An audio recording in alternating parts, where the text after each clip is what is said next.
Good evening, everyone. So my name is G3-Q1. So I am your teacher demonstrator for this week. So I request all of you to please stand up and let's pray. أعوذ بالله من الشيطان الرجيم بسم الله الرحمن الرحيم الحمد لله رب العالمين الرحمن الرحيم مالك يوم الدين إياك نعبد وإياك نستعين اهدنا الصراط المستقيم صراط الذين أنعمت عليهم غير المغضوب عليهم ولا الضالين آمين الحمد لله. Okay, so good morning class.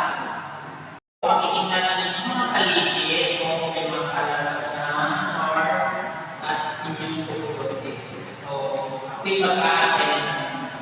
So, may mga sa klase. Okay, very good.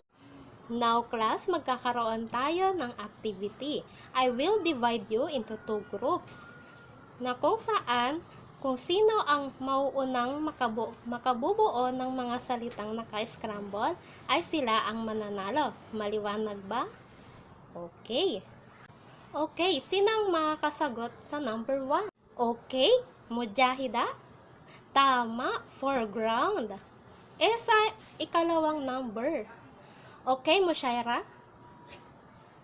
Very good. That is landscape. Ikatlong number. Okay, Zulfa? Tama. Ito ay middle ground. Sa pang-apat naman kaya, anong sagot? Okay, Muhaira? Tama. Ito ay drawing. Sa panghuli kaya, anong tamang sagot? Okay? Okay, Marcin, ano to? Tama, ito ay background. Okay, bigyan natin ng 5 palakpak ang ating mga sarili. Okay, 1, 2, 3, 4, 5. Okay class, so recap muna tayo class kung ano ba ang last topic natin. So, sino makapagbibigay? Yes? Okay, tama. So, our last topic natin is all about drawing. So, tayo magsimula sa ating talakayin. Para kulitan ng mga larawan at inyong i-identify ang mga larawan na ito. Number 1. Yes, tama. 100 items. So number 2. Yes, this is a chocolate hills. The number 3. Yes, tama. It is San Amico Bridge. So, let's proceed to our new discussion. Good morning again, class. I am teacher Michelle Yubaningin. I'm the next demonstrator. Dumako na tayo sa formal na diskusyon. Ang ating aralin ngayon ay landscape of drawing. So, para sa ating objectives ay at the end of the lesson, the students are expected to define the 3 parts of landscape. Second, create a model that demonstrates the 3 parts of landscape such as foreground, middle ground, and background. Okay, for the last is, distinguishes the differences of foreground, middle ground, and background. Let's proceed to the discussion. Now, let's define what is landscape. So, landscape, it is a representation of nature. So, what are the example of nature? So, anyone? Yes, very good. The mountain, the river, the ocean, the trees, and etc. So, let's proceed to the definition of drawing. So, when we say drawing, when we say drawing, it is a sketching and it is one of the fundamental type of arts. Here are the example of drawing. Okay. Now, let's proceed to the 3 parts of landscape. So, the first one is foreground. It is the nearest to the observer. So, kung makikita nyo ang mountain, na ito yung kung ano yung nakikita mo na mas malaki, ito ay tinatawag na foreground. Okay, naintindihan ba? Okay, magaling. Now, let's proceed to the second part. The second part, it is the middle ground. So, when we say middle ground, it is the middle of the foreground and the background. So, like for here, to the example.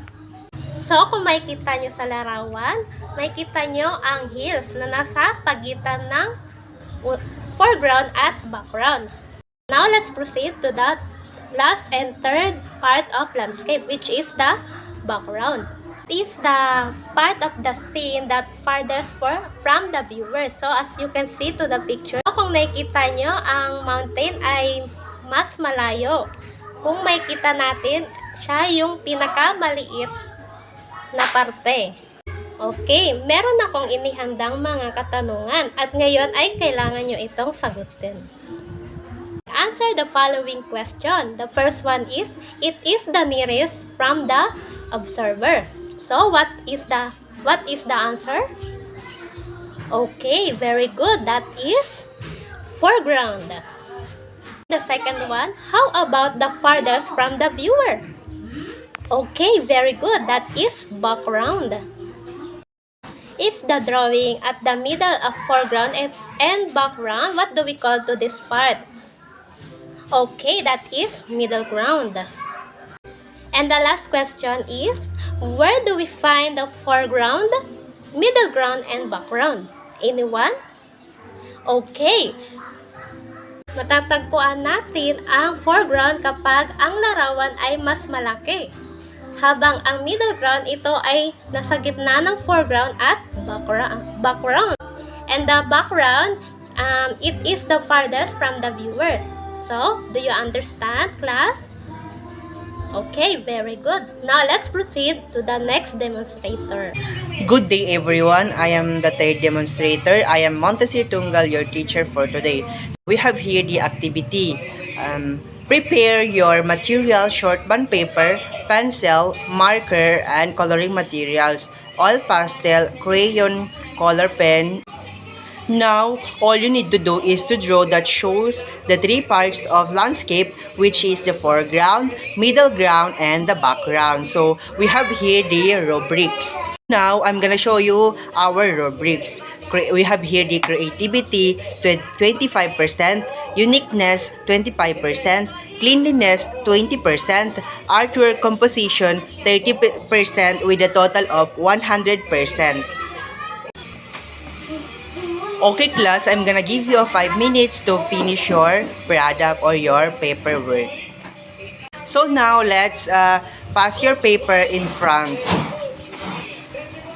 Ngayon, I'm gonna give you a short quiz. So, mag-prepare ng papel para sa ating sasagutan sa araw na ito. Identify what is the foreground, middle ground, and background corresponding to the arrow. So, meron kayong 3 minutes para sagutan ito. After that, sasagutan natin ito yung ating short quiz. Okay, class. So, now, I'm gonna call everybody or someone who wants to volunteer to answer the number 1. Okay, Michelle? Can you answer the number 1? Okay, very good. We have here the background. Okay, number 2, Sagira? Very good. This is middle ground. Okay, Tambeg. Yes, tama. Very good. Palakpakan natin ang mga sarili. We have here the foreground. Yes, Angeline. Okay, tama. We have here the middle ground. How about number 5? Yes. Yes, Miss Unutan. Okay, tama. This is the background. So, lahat tayo is very good sa araw na ito. Palakpakan natin ang ating mga sarili ng 5 palakpak.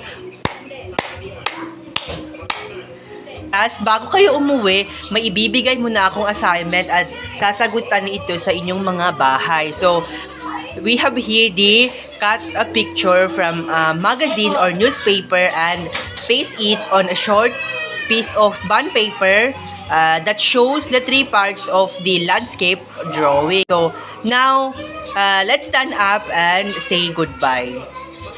Goodbye, class.